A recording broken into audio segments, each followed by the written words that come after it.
Okay, so in this video we're going to talk about chemical reactions. We're going to look at complete and net ionic reactions. We're also going to continue on with predicting acid-base reactions. We're going to predict gas evolution reactions, and we're going to be looking at redox reactions and be able to distinguish between each of the types of these particular reactions. So I want to start off here with what we went over in Unit 4 just a little bit. We talked about we have reactants, and reactants drive to products. So we're given some sort of reactant, and we're looking for what is the product. In our particular activity in Unit 4, our reactants were given to us, and we were asked to predict a particular type of product. And for us in Unit 4, that product had to be a solid. Right? And so we had to go back and we had to look at our solubility tables to determine whether we had a solid or not between those two reactants. And when we got done, we were left with a chemical equation. In that chemical equation, we had to balance it.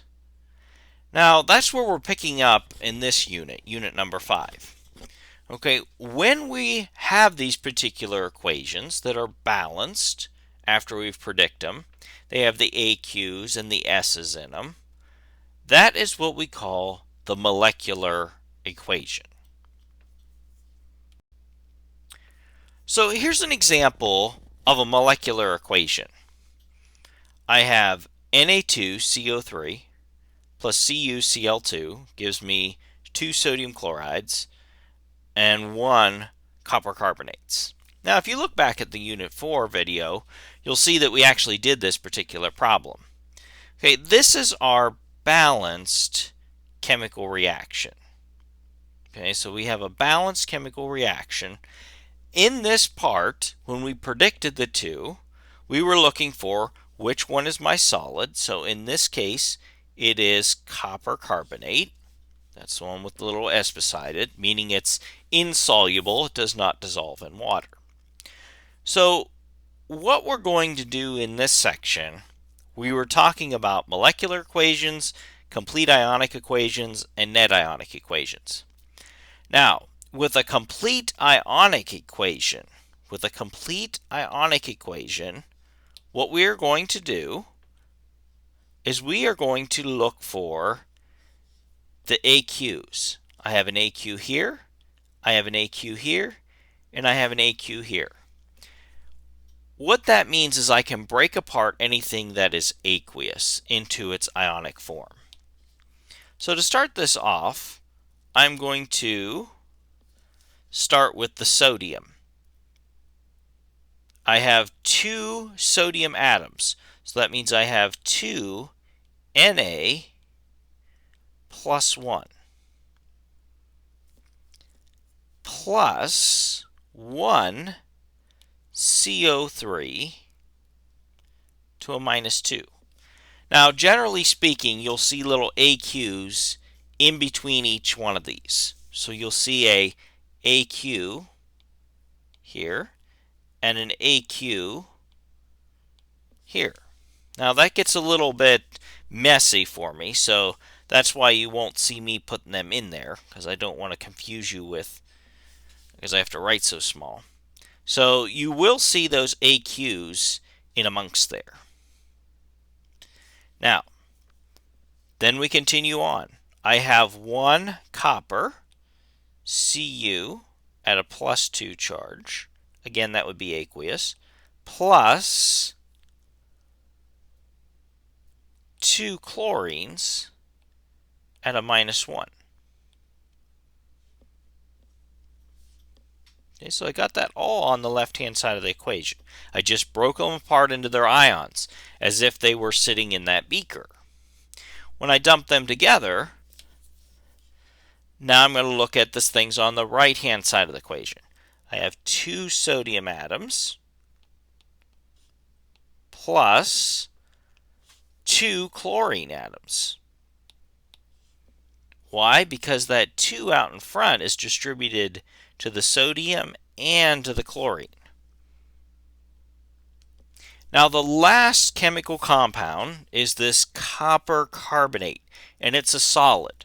When we're talking about a complete ionic equation, I cannot get rid of, or excuse me, I cannot break down the solids into ionic form. So I'm going to have plus CuCO3 solid. Okay, so to come up with the complete ionic equation, we take the molecular equation and just break apart all the AQs. Now again, you're going to put the aqueous beside each one of these. I can't fit it in my screen here, but put the AQs beside each one of those. Now, how do we find the net ionic equation? The net ionic equation is found from taking out what we call the spectator ions. The spectator ions are the ions on either side of the equation. Okay, they mirror one another. So what I have my students do is go to the right-hand side of the equation, the product side. Look at the 2 ions that you have over there. I have 2 chlorines and 2 sodiums. Now, I should find, if this is a completely balanced reaction, I should find 2 sodiums and 2 chlorines on the other side of the reaction as well. Do I? I see 2 chlorines here, and I see 2 sodiums here. What that means is I can remove those ions because they're not doing any part of the chemical reaction. So what I'm left with is the net, the overall, what's happening in the chemical reaction. So I've got copper with a +2 reacting with carbonate with the -2 to give me CuCO3 solid. That becomes my net ionic equation once I take out those spectator ions. So let's try another example of one of these. Okay, and again, you should have seen this reaction before in Unit 4. I want you to take a look on your sheet. Okay, on my lecture slide here, I actually forgot to put a 2 out in front of the potassium iodine, so please make sure you make a note on your worksheet. Make sure that is there. So we're going to do this just like the last one. To come up with a complete ionic equation, what we need to do is separate all the ones that have AQs. So in this case, I'm going to have 1 lead plus 2 nitrates plus 2 potassiums plus 2 iodines. Gives me, now looking at the right-hand side of the equation, 2 potassiums plus 2 nitrates. Now, I can't break apart that solid because it is not ions. It's sitting at the bottom of my beaker. Okay, so I leave it together. So this becomes my complete ionic equation. Now, technically correct, it would have all the AQs in there. So it would have Pb plus 2 AQ, 2NO3 minus AQ, and so forth. To come up with the net ionic equation, what I'm going to do is I am going to remove the spectator ions. So I look at the 2 on the right-hand side and find them on the left-hand side. So I have 2 nitrates and 2 potassiums. So I have 2 potassiums and 2 nitrates. What those do is they cancel out each other, and then we're left with the net ionic reaction, which is from the ions that are left. So I have Pb with a +2 mixing with 2 iodines with a -1, giving me PbI2, which is my solid. So this is how you do these molecular equations, complete ionic, and net ionic equations. Let's step into something a little bit different now, something new. Let's talk about predicting acid-base reactions. So what I have given you here is a common chart of some acids and some bases. And these are just their names and their formulas and so forth. Now you know about acids, they have a hydrogen out front. But from a base, as we talked about in the lecture, bases have hydroxides, OHs. So you'll notice all these have an OH next to them. Anytime I react an acid with a base, so anytime I have an acid with a base, I am going to generate water plus some sort of salt. Okay, so this is just the common conception of these. Acid plus base gives us water plus a salt. That salt, though, what we mean by that is it's an ionic compound. Salt, not as in the terms of NaCl, is what we think of like table salt, but salt in terms of an ionic compound, meaning some metal mixed with a nonmetal, or a polyatomic of that sort. Okay, so when we're predicting acid-base reactions, an acid plus a base gives water plus a salt. What is the chemical formula for water? H2O. You'd be surprised. Okay, and that's going to be H2O liquid. Why would it not be H2O aqueous? Aqueous means I have a solution with hydrogen and oxygen ions floating around in it. If I had hydrogen and oxygen ions floating around, then those ions would dissipate because they would be gases. Oxygen and hydrogen are gases. So in that case, we do not write this with the AQ. We end up with liquid water plus some sort of salt. And that salt is going to be an ionic compound of some kind. So let's look at our first example. Bromic acid plus lithium hydroxide. Now, remember when we did the precipitation reactions? We used a process known as double displacement, cation-anion swap. We're going to apply a similar technique to this one as well. So the hydrogen is going to go with the OH and the lithium with the bromide. Now the first mistake my students make is they want to put over here HOH. Okay? Is that the chemical formula for water? That is not the chemical formula for water, right? I am looking for H2O. That is the formula for water. So anytime I have hydrogen plus OH, H plus OH gives me H2O. Okay? Not H3O plus or all these other things. It's just H2O.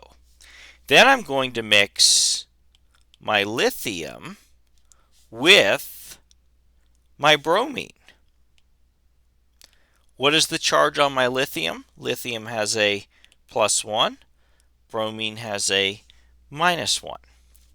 So in this case, I end up with HBr aqueous plus lithium hydroxide aqueous gives me H2O liquid plus LiBr. This is an acid-base reaction. What do we know about lithium bromide? That is our salt, so to speak. It, for the most part, is going to be aqueous as well. So this is my chemical equation for an acid-base reaction. What type of equation did we call this? This is my molecular equation, right? This is my molecular equation. If I was to ask you for a complete ionic equation, right? Very similar to a precipitation reaction, we are going to break apart which ones? The AQs.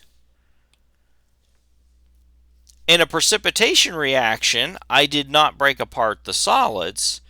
Likewise, in an acid-base reaction, I'm not going to break apart the liquids.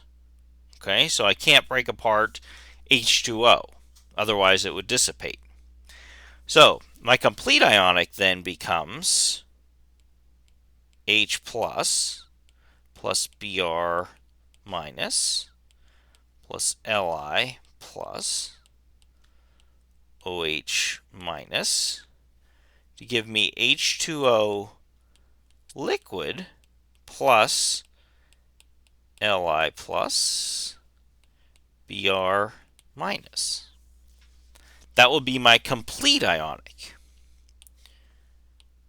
My net ionic reaction then would be when I take out the spectator ions. Our spectator ions in this case are bromine and lithium. So I take out the lithium and the bromine, and I'm left with the H plus OH gives me H2O liquid. And like we said in the particular lecture slides, anytime we have an acid-base reaction, for the most part, the net ionic reaction is going to be H plus OH gives me H2O. The only thing that changes is what is out in front. Okay? My coefficients in this case. What are my coefficients out in front of my and/or products and reactants? Okay, so for the most part, an acid-base reaction, H plus OH is going to give us H2O liquid. That's going to be our net ionic reaction.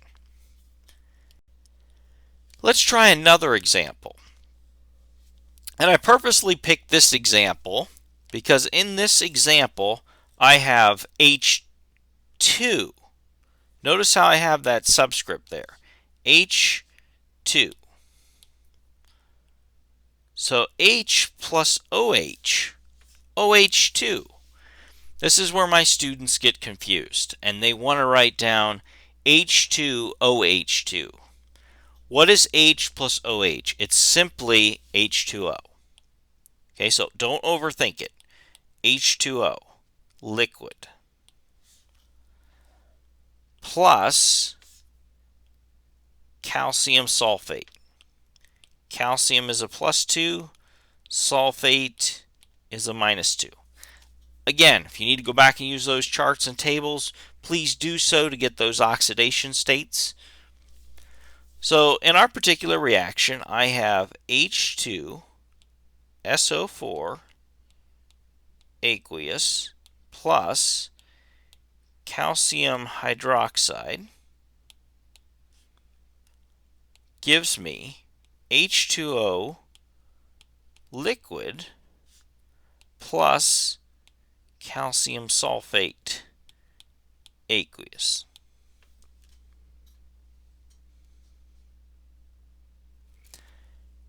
Now we must balance the chemical equation. So we have to put these lines or the coefficients out in front of each one of these in order to balance this equation. The reason we have to do that, folks, is because when we came up here and we had the OH that had a 2 and the H that had a 2, we put those together and we just made H2O liquid. Well, now we've got to account for all those H's and OH's. Okay, we know it forms H2O, but we're going to have to put some coefficients out in front so that way I can determine that. Alrighty, so let's look at this one. I'm going to balance it on either side of the equation. I have one sulfate on each side. I have one calcium on each side of the equation.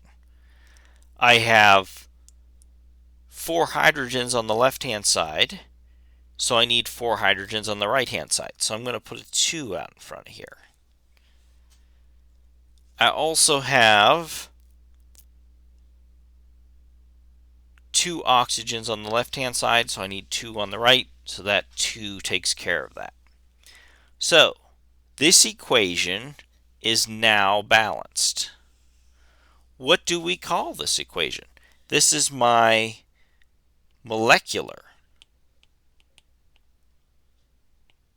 equation or reaction. If I was to do the net ionic, or complete ionic,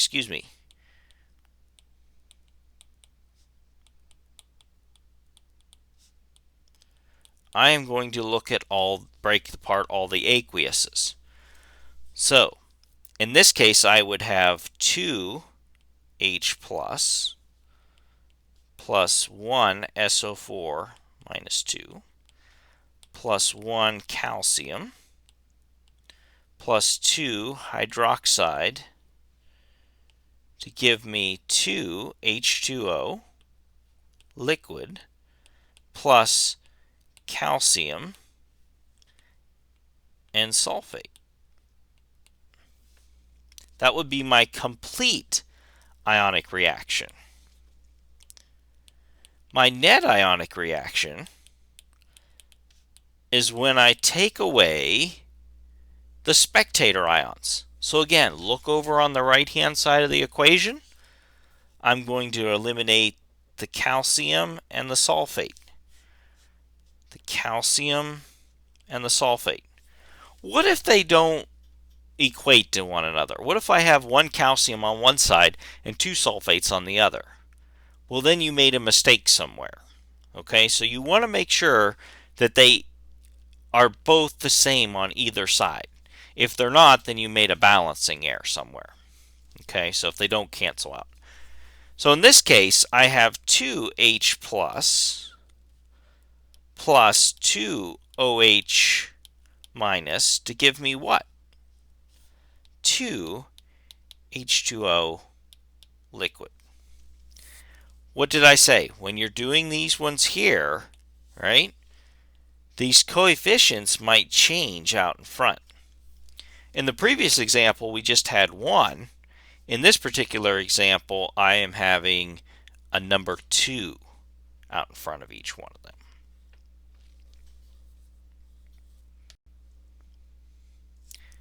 Let's move on to the next type of equation. Let's talk about gas evolution reactions. Gas evolution reactions will have an intermediate product. Okay, how do we determine what that intermediate product is? We have to use this particular chart to determine what my intermediate product is. If I was to use a carbonate or a bicarbonate, my intermediate product is going to be H2CO3. If I use sulfites, or bisulfites, my intermediate product is going to be H2S3. If I use a product, or two reactants in which I have ammonium, I'm going to have an intermediate product of ammonium hydroxide. Okay, so this table becomes extremely important when we're predicting gas evolution reactions. Okay, so gas evolution reactions, you will need to use this table. Let's look at our first gas evolution reaction. What we're going to do is, again, that cation-anion switch. Okay, which we'll become more familiar with. This is going to be a double displacement reaction. So what I end up doing is the hydrogen goes with the CO3, the calcium goes with the Cl. So if I have H plus mixed with CO3 with a -2 plus calcium chloride. Calcium is a +2, chlorine is a -1.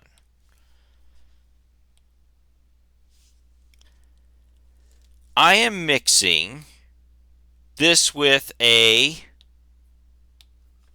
what is my CO3? This is a carbonate. So I'm mixing it with a carbonate.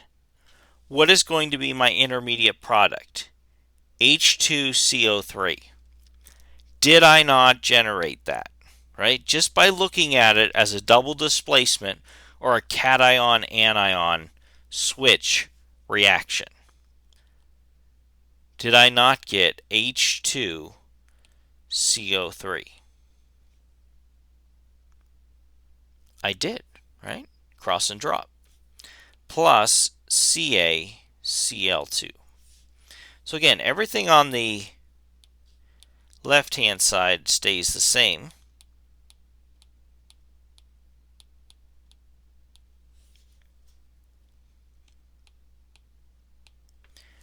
The thing we have to break apart now is, let's look at my intermediate reaction, H2CO3.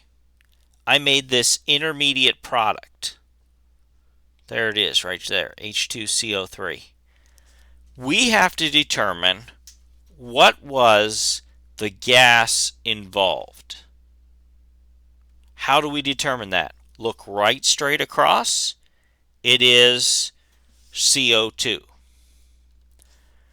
Now, in the lecture we talked about gas evolution reactions are a continuation of acid-base reactions. Why is that? Look at what H2CO3 is. It is an acid. It's going to go back and react with the calcium carbonate. So again, we're getting this, now we're getting a reaction that is generating an acid, which at the same time the reaction is undergoing, it is actually reacting with one of the reactants in the beginning. Right? So it's making a product that then can be reacted again and so forth. So we can break apart this particular H2CO3 into H2O liquid plus carbon dioxide gas. Why?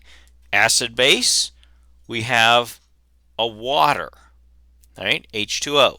So H2CO3 can be broke apart into H2O liquid plus CO2 gas plus CaCl2 aqueous. Now again, everything on the left-hand side is not going to change. I have HCl aqueous plus calcium carbonate aqueous. In this particular reaction now, the last step when we're predicting the products is to balance the chemical reaction. So I'm going to need to balance this particular reaction by putting these coefficients out in front of my reactants and or products. Notice I have 3 products, 2 reactants. Alright, so what do I see is off here? I need to have a 2 out in front of my HCl. So it gives me 2 chlorines and 2 hydrogens on both sides. That also gives me 3 oxygens on both sides and 1 calcium. So this particular equation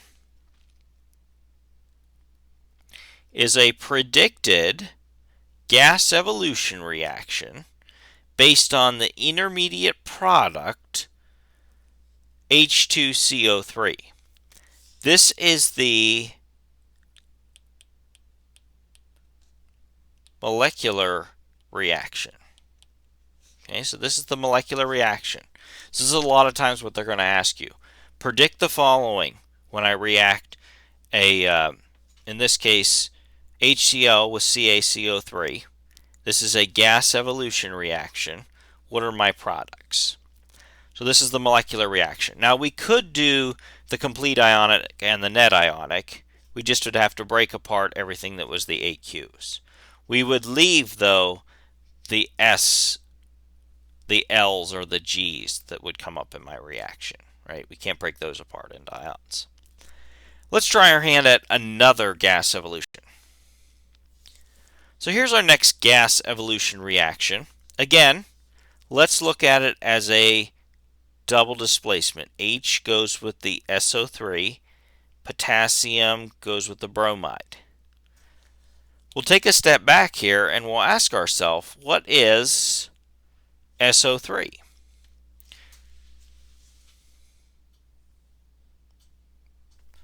That is my sulfites or bisulfites. What's my intermediate product? H2SO3. And what gas is evolved? SO2 gas.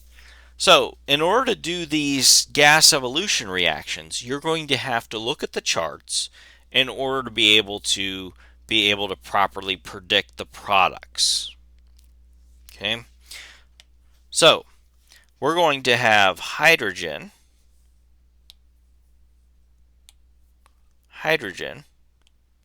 mixed with sulfate or sulfite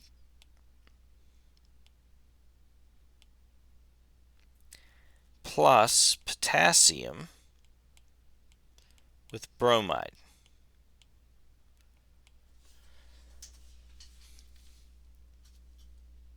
In this case, we said the intermediate product is going to be H2SO3. When I cross and drop this, my product is going to be H2SO3 plus KBr. Everything on the left-hand side stays the same.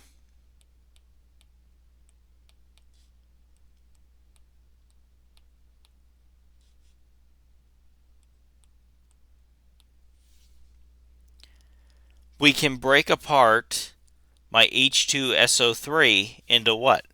SO2 gas plus H2O liquid. Where does the H2O come from? Remember, we said gas evolution reactions are an extension of an acid-base reaction. So in this particular example, this acid, H2SO3, okay, is furthermore being reacted with one of our reactants. So that gives us the liquid water plus KBr aqueous.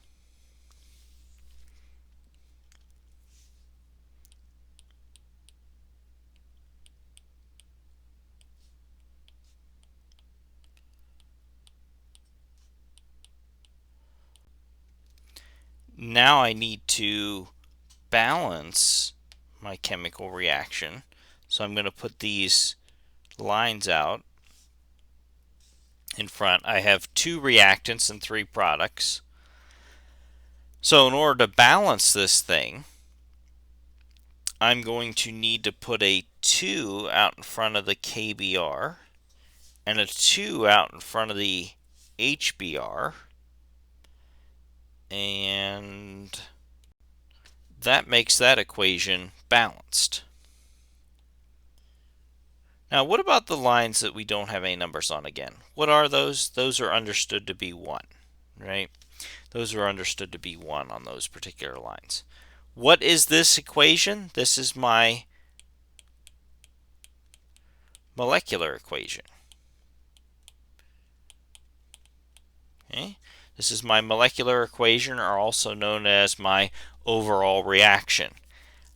I could further break this down into a complete ionic and a net ionic just by breaking apart those aqueous solutions of each of those reagents and or products. So what I want to talk about now is let's talk about classifying chemical reactions. We have primarily talked about three types of reactions so far, starting back in Unit 4 and starting with Unit 5 today. We have talked about precipitation reactions, acid-base reactions, and gas evolution reactions.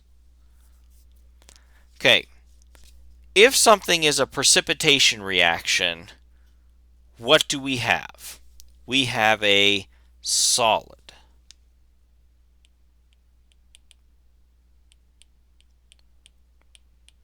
Right? A solid product. We are generating a solid. If I have an acid base, I have H plus OH to give me what? H2O, which is a liquid. So, precipitation reactions give off solids. Acid-base reactions generate liquid water. Gas evolution reactions generate gases. Right? So we've talked about these three types of reactions. Reactions that make solids, reactions that make liquids, reactions that make gases. These are the three types. These particular three types, or classifications of chemical reactions, follow the type of double displacement. Now, the two that we need to go over yet, and that we need to talk about, are oxidation reduction reactions and combustion reactions. Notice how they're in the same column. So, a combustion reaction, although slightly classified as its own, is an extension of an oxidation reduction reaction. Okay, so they are in the same category. And I will go over that with you and teach you more in depth about those two particular types of reactions. So we just got done talking about classifying a reaction. I want to go over a few types of chemical reactions. Okay, types of chemical reactions. And this is very arbitrary, right? Looking at these, when I have a synthesis or combination, okay, don't get tripped up by it. Synthesis or combination just means I'm mixing two things together and I am generating one product. A plus B gives me AB. So if I take two reactants, mix them together, I am going to get one product. Likewise, decomposition. Decomposition means decomposing of that particular reactant. In this case, I am taking one reagent and making two products out of it. I am decomposing it. Okay, so what I want you to take from this is you're going to look at these chemical reactions and you're going to say, is it a synthesis reaction? I take two reactants, put them together to make one. Is it a decomposition reaction where I take one reactant and make two products out of it? How is it decomposing? The third type of chemical reaction is single displacement reaction. And what do I mean by that? In this case, A is now ended up with C in this case. both A and B are cations. A just happens to take the place of B in this particular chemical reaction. It's what we call a single displacement reaction, where the cations switch places. And the last example, which is the one we have been talking about mostly here, that is our acid-base, gas evolution, and precipitation reactions follow what we call double displacement. Double displacement meaning the cations and anions both switch for each one of these. Okay, so I have AB plus CD gives me AD plus CB. That cation-anion switch. So in other words, my A goes with my D, then my C goes with my B. I get an cation-anion switch.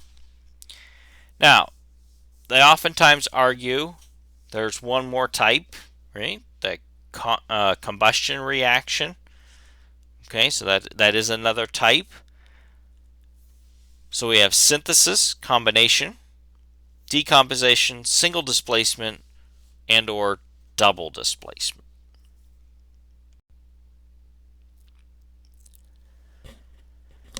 So I want to introduce this concept of oxidation reduction reactions.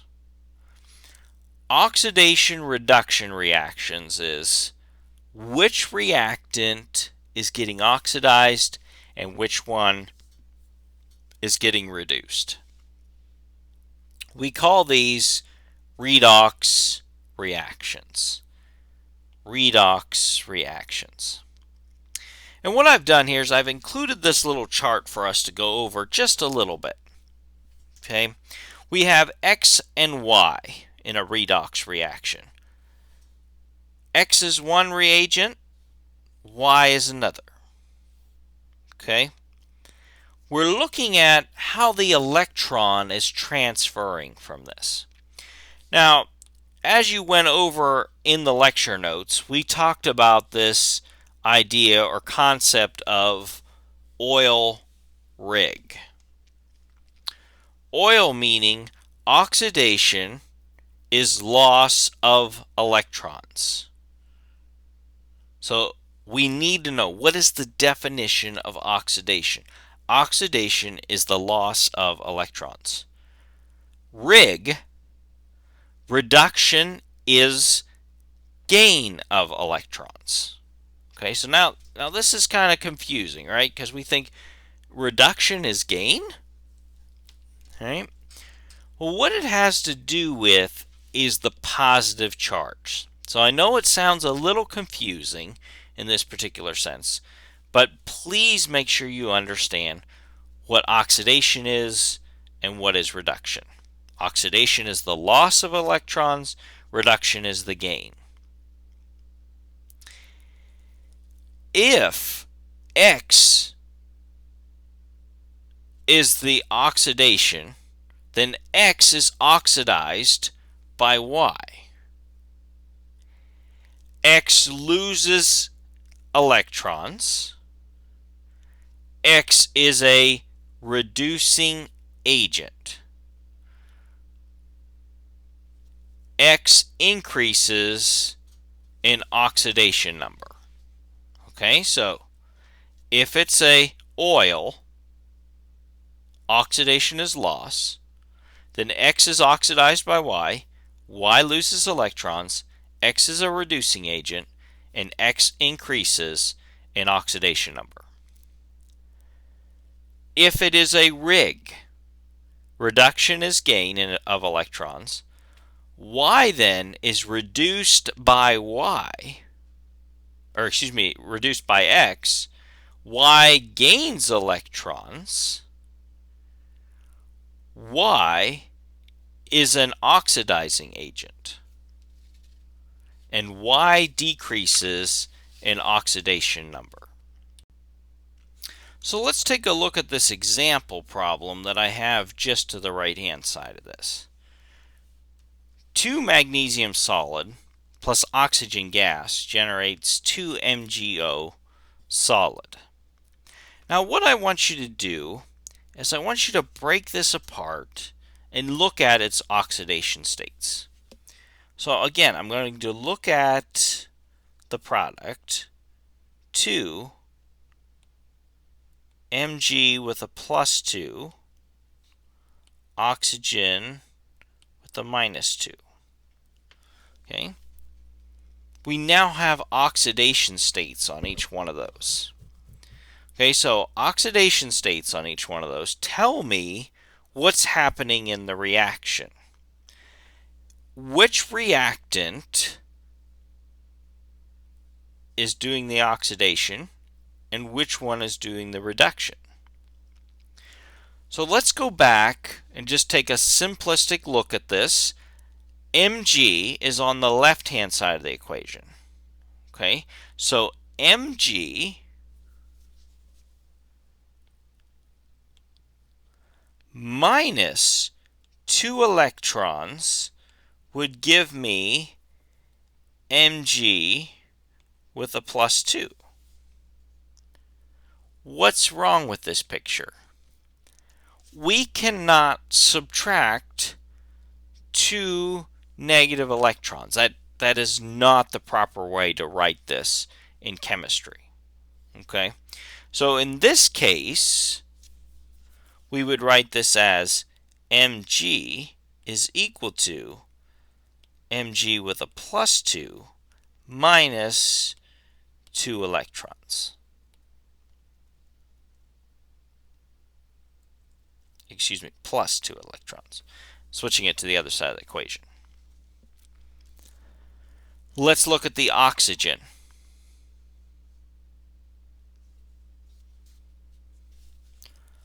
Oxygen, in this case, plus 2 electrons is equal to oxygen to the -2.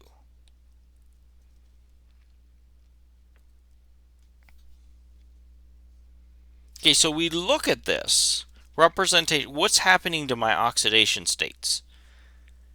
Oxidation is the loss of electrons. Reduction is the gain of electrons. Okay, so in this case, magnesium is losing electrons and oxygen is gaining electrons. So magnesium is losing electrons and oxygen is gaining electrons. So when we look at this oxidation reduction reactions, what is happening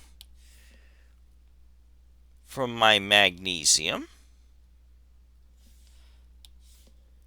and then my oxygen?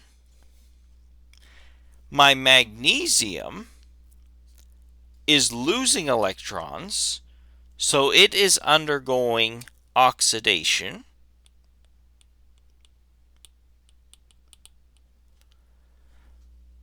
My oxygen is gaining electrons, so it is reduction. Remember, the key to this is knowing what the terms mean. Oxidation is loss of electrons. Reduction is the gain of electrons. Here again, I have the same exact problem that we did before. Okay, but what I want you to look at this is I want to give you a second way to kind of explain this. Let's break this apart and look at the oxidation states in this particular example. We said that magnesium, Mg, is a +2. Oxygen is a -2. Now let's go to the left-hand side of the equation.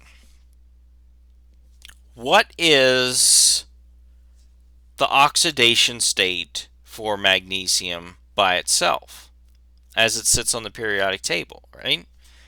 It is 0. What is the oxidation state of O2? It is 0 as well. So another way to look at this, okay, is oxidation reduction. Let's look what's happening to the magnesium and what is happening to my oxygen. Oxidation is the loss of electrons.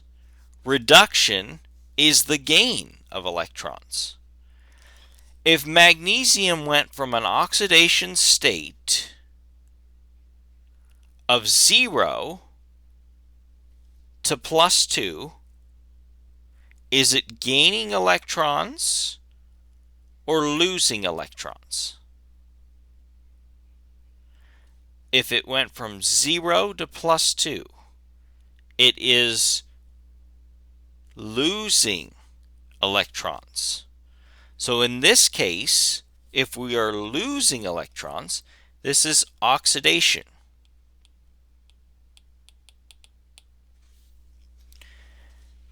If I go from 0, which is in my oxygen, to -2, I am gaining electrons. So that is my reduction.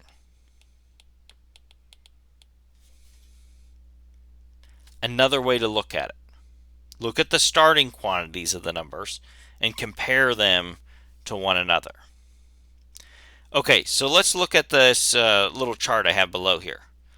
Oxidation number. Okay. What oxidation number is increased? Okay. What oxidation number is increasing? In this case, it is going to be 0 to +2. Which one's increasing? That would be the magnesium. Which oxidation number is getting decreased? That would be my oxygen. Which reactant is getting oxidized? Which reaction is getting oxidized? In this case, it is the magnesium. Magnesium is getting oxidized. The reactant getting reduced is my oxygen.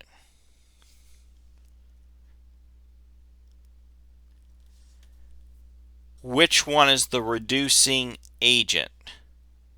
Remember, the reducing agent, it's kind of confusing, is the opposite, right? You kind of think of it as the opposite. Which one's getting oxidized, and which one's doing the reducing, and which one's doing the oxidation. So the oxidizing agent in this case, because we have oxygen, is oxygen. The reducing agent in our case is magnesium. Okay, so this might help you. I kind of set this little chart up here. Look at the oxidation number, if it's increased or decreased. If it's increased, whichever one is the increased one will be your reactant getting oxidized and the reducing agent. They're all the same. Whichever one is decreased will be your reactant getting reduced and will be your oxidizing agent. Okay, so these will all be the same. So let's try another reaction here. Okay, so let's try another reaction here. In this case, I have more than just two species. Right? I got a lot more going on in here. So, but I'm not going to treat this any different than I did any of the other problems. Okay, let's look at the oxidation states on each one of these. Zinc has an oxidation state of +2. Hydrogen has an oxidation state of +1. Chlorine has an oxidation state of -1. And in this case, chlorine has a -1. What do we know about zinc and hydrogen gas? Zinc has no oxidation state, and hydrogen gas has no oxidation state.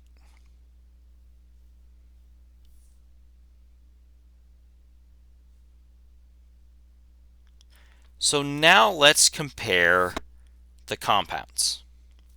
Remember, we're looking for which one is the reactant that is getting oxidized and which one is the one that is getting reduced.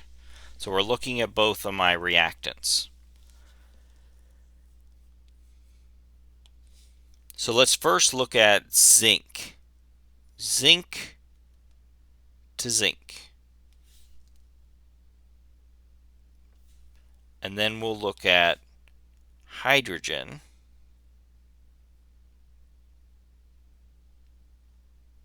to hydrogen.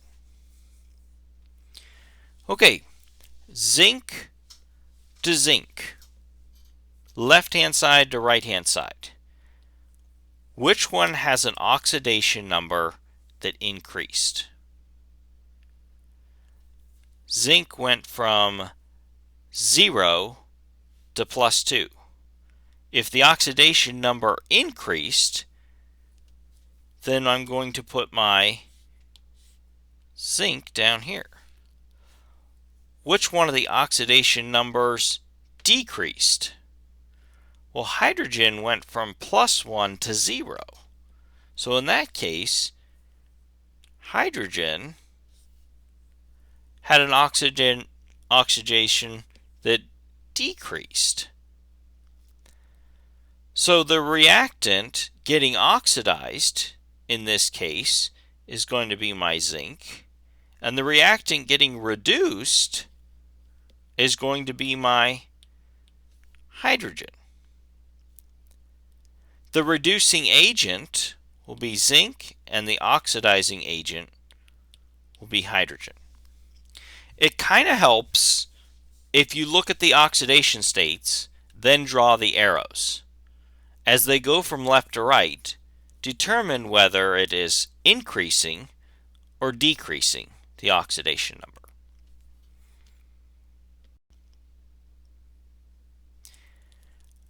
Oxidation reactions, if you remember right, we said there was a specific type which we called combustion reactions.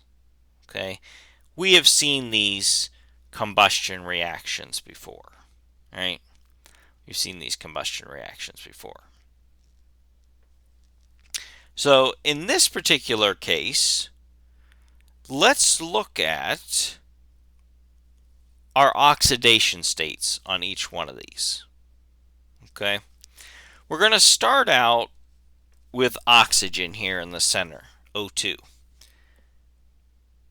It has no oxidation state because it's just an element by itself. In this case, it's two of them because it's diatomic. Let's look at the oxygen here on the CO2. The oxygen there on the CO2 is a -2 charge, right? Oxide is a -2. If we had a peroxide, that would be a -1. And sometimes if you've heard of superoxide, that would be a -1/2. But in our case, we have a oxide, so I'm going to have a -2 charge. Same way goes for the oxygen on my water. Now, let's look at my methane. What is the charge on hydrogen?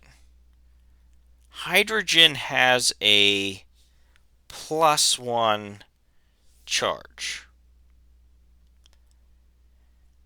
If hydrogen has a +1 charge, what is the charge on my carbon? So if I had CH4, okay, and each of these is a +1, +1 times 4 is +4. In order for this to be electrically neutral, this has to equal 0. So the number that goes here is a -4. Okay, so carbon in this case is a -4 charge.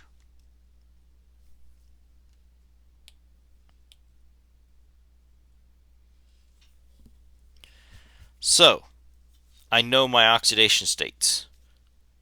Oh, wait, my carbon on this side, on the right-hand side, didn't get quite all these done here. My carbon on the right-hand side, if this is a -2, 2 times -2 is -4. So this carbon is going to be a +4.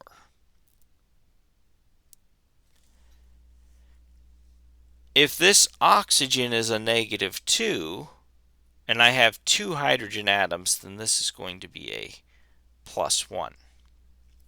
So I found the oxidation states for all my for all my components here. Now I'm going to look at them. Let's look from carbon to carbon. Okay? And then we will look at oxygen to any one of my oxygens, right? Any one of my oxygens. So, carbon starts out as a -4 to a +4. Is my oxidation number increasing or decreasing for carbon? It is increasing. So carbon has an increasing oxidation number. What about oxygen? Oxygen is going from 0 to -2.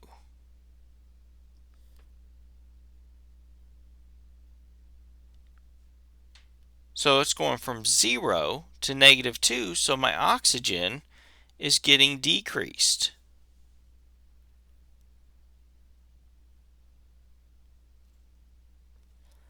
The reactant getting oxidized, in this case, is going to be my carbon, and my reducing agent is going to be carbon. My reactant getting reduced is going to be oxygen, and my oxidation agent is going to be oxygen. So remember when we went over the types of chemical reactions, and I talked to you about a synthesis reaction, a decomposition reaction, single replacement reaction, double replacement reaction. And I told you there was actually a fifth one, combustion reaction. These are the types of chemical reactions. Now, looking at it from a redox reaction perspective, I'm going to ask you the question, is a synthesis reaction always a redox reaction, sometimes a redox reaction, or never a redox reaction? Okay, and the answer to this is that in a synthesis reaction, sometimes it is a redox reaction. So sometimes it is and sometimes it isn't. Okay, I'm going to show you examples so we can determine whether it is or whether it isn't. What about a decomposition reaction? Is it always, sometimes, or never? Again, just like a synthesis reaction, a decomposition, sometimes it is a decomposition reaction and sometimes it's not. We need to look at the times as when it is and when it isn't. As a single replacement reaction, every single replacement reaction that you find will be a redox reaction. So single replacement reactions are always redox reactions. Likewise, double replacement reactions, gas evolution, acid-base, precipitation reactions are never redox reactions. Okay, so they are never redox reactions. What was that little chart? Combustion reactions are always redox reactions. So which two are in question? Right? Decomposition reactions and synthesis reactions. We know if it's a double displacement reaction, it will never be a redox reaction. And if it is a combustion reaction, it is always a redox reaction. Likewise, a single replacement. So the only two we're concerned about is synthesis and decomposition. So the question I pose to you is, what do these two oxidation-reduction reactions have in common? Okay, so a combustion reaction, as we said, always is a reaction, and a single displacement reaction is always a redox reaction. So if I look at these two, what they have in common is they both have elemental species. I have oxygen gas in the combustion reaction, and I have zinc metal in the double displacement reaction. And I also have hydrogen gas. Okay? So, when are combination/synthesis or decomposition reactions oxidation-reduction reactions or redox reactions? When we have elemental species. When we have things like H2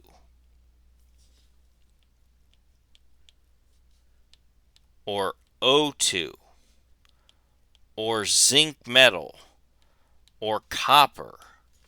Elemental species, something that gives me an oxidation number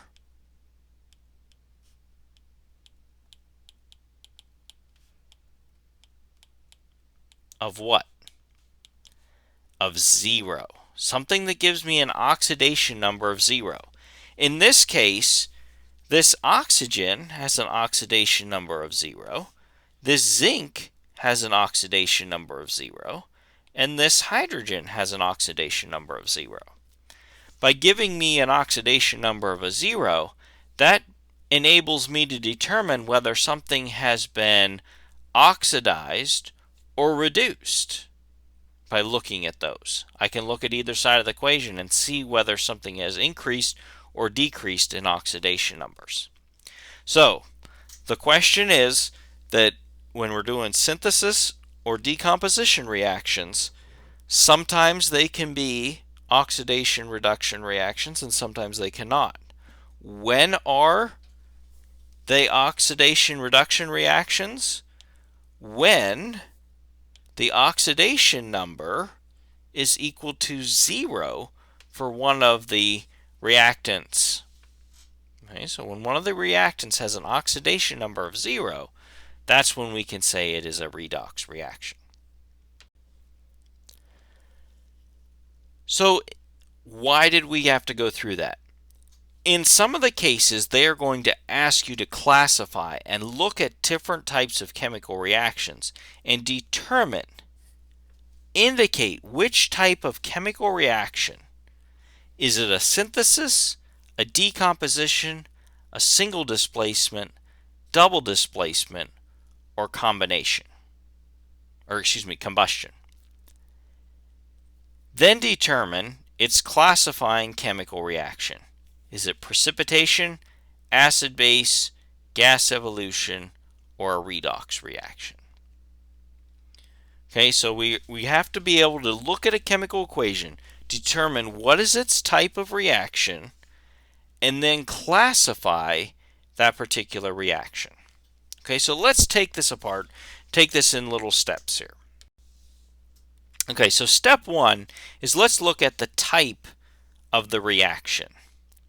The type of the reaction: synthesis, decomposition, single displacement, double displacement, or is it a combustion reaction? So let's look at the first one.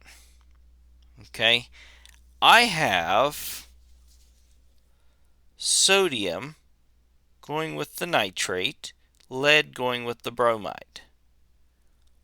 In this particular case, the first example is a double displacement reaction.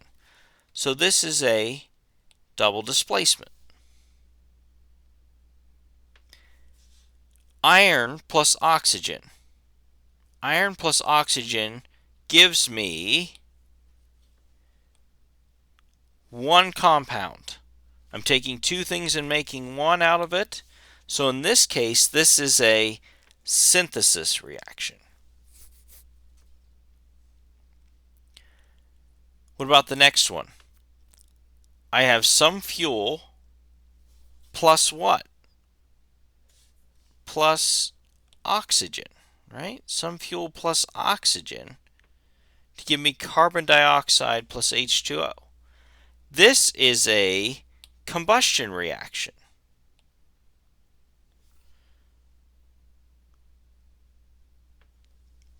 The next one, I have lead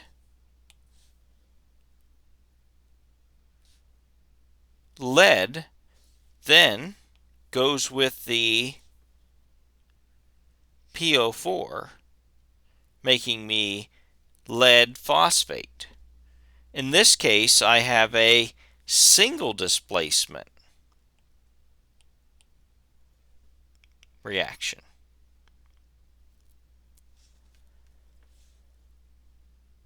Sodium goes with the nitrate, silver goes with the chloride.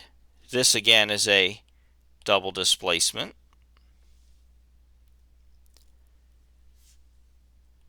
H goes with the CO3, calcium goes with the Cl. What is this? We've got an intermediate product. This is a gas evolution reaction. This also follows double displacement. H with the OH, calcium with the Cl, double displacement. And the last one component breaking apart into two individual products is a decomposition reaction. So in this case, this is going to be a decomposition reaction. Step 2 is classifying the chemical reaction. Is it a precipitation, an acid base, a gas evolution, or a redox reaction? So when we're looking at each one of these, we're going to determine based on what we know. Okay? Oxidation and reduction reactions are always combustion reactions, and what else? single displacement reactions. So let's go back and look at which ones of these we said was a combustion reaction. We said that was the third one down, right? So if it's a oxidation reduction reaction, right? A redox reaction, those include combustion reactions. So this is a redox reaction. What other one is a redox reaction? The reaction that undergoes a single displacement, which is what? The one right below it.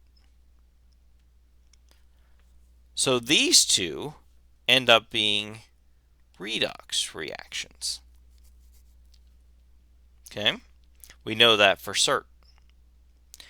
Which ones do we know if they're redox reactions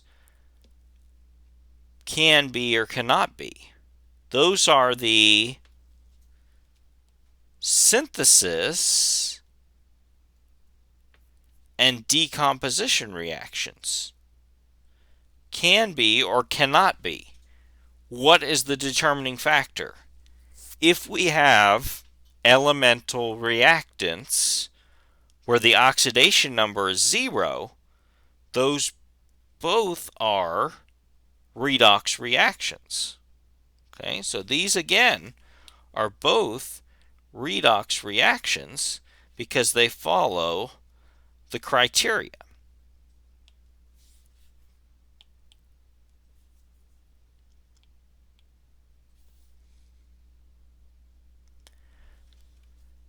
Now let's look at what makes something a precipitation reaction. What makes something a precipitation reaction?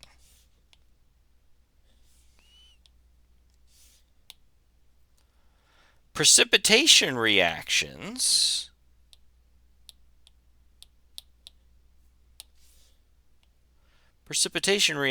form solids. Do I have any products that are solids in my equations? Well, let's look over here. PbBr2 is a solid. That would be a precipitation reaction. So that is a precipitation reaction. What about an acid-base reaction? Acid-base reactions have liquid water in them, but they are reactions of H with OH. Okay, so let's look down through it, the ones we haven't done yet. Do we have any H's with OH's? I have a H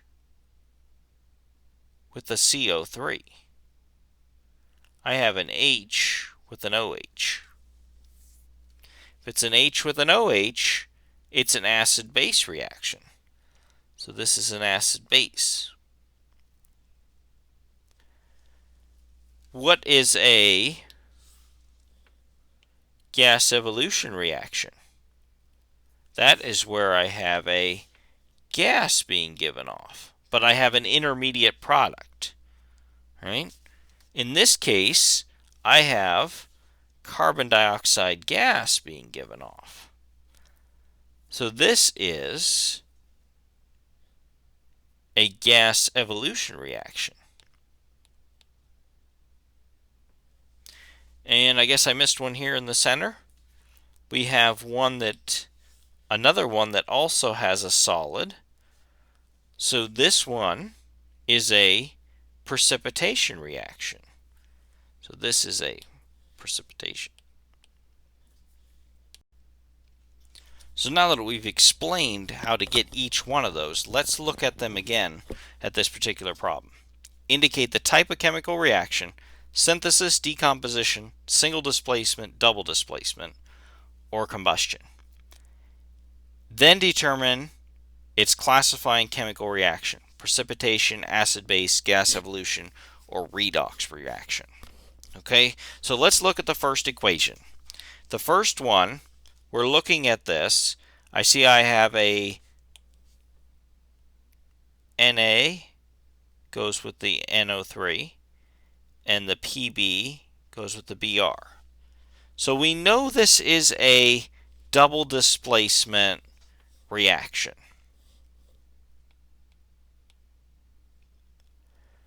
We're going to classify that reaction as precipitation, acid base, or gas evolution. We know it's a precipitation because we have a solid. So I'm going to classify that as a precipitation reaction. Let's look at the next one. Again, I have two things coming together to make one. Iron plus oxygen makes Fe2O3. This particular type of reaction is a synthesis reaction. We're synthesizing. We're taking two things and making one. What do we know about synthesis reactions? Synthesis reactions are not precipitation reactions. They are not acid-base reactions. They are not gas evolution reactions. Okay? Sometimes they can be redox reactions, sometimes not. In this case, it is a redox reaction because it has elemental reactants. Let's look at the next one. A fuel plus oxygen gives me carbon dioxide plus water. This is a combustion reaction. So this is a combustion reaction. What do we know about combustion reactions? All combustion reactions are redox reactions. Let's look at the fourth one. What do I have? I have lead going with PO4, and then the H going off by itself. This is a single displacement reaction. That single displacement reaction, we said always, every single displacement reaction is a redox reaction. So in this case, this is a redox reaction. The next one, sodium goes with the nitrate, silver goes with the chloride, and we end up with a solid. This is a double displacement reaction, which is a precipitation reaction.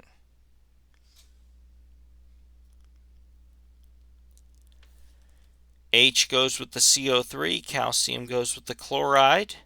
We get an intermediate product, and we are left with H2O and CO2. This is a double displacement again, but this is a gas evolution reaction. H goes with the OH, calcium with the chloride. H with OH gives me water plus a salt. In this case, this is a double displacement reaction, and this particular acid is a neutralization reaction or an acid base. The last one, I am taking one reactant and making two products. So I'm decomposing this. This is a decomposition reaction. Decomposition reactions sometimes can be redox reactions and sometimes not. When are they redox reactions? When we have elemental species in them. In this case, we have an O2. So in this particular case, this particular decomposition reaction is a redox reaction. Okay, this concludes our Unit 5 supplemental lecture on how to do some of the problems and so forth. If you should have any questions or anything, shoot me an email. Let me know. I would be glad to help you any way that I can.